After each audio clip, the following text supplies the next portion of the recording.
নমস্কার বন্ধুরা। গতকাল বসিরহাটের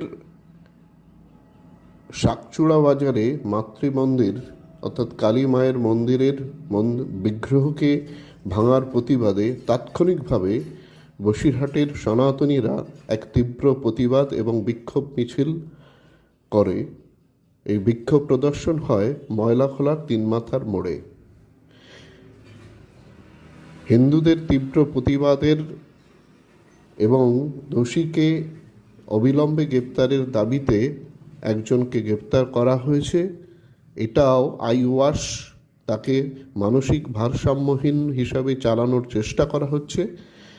এর প্রতিবাদে আমাদের এই বিক্ষোভ প্রদর্শন ছিল, যতক্ষণ পর্যন্ত না প্রকৃত দোষী এবং তার পেছনে যারা মদতদানকারী তাদেরকে গ্রেপ্তার করা হবে।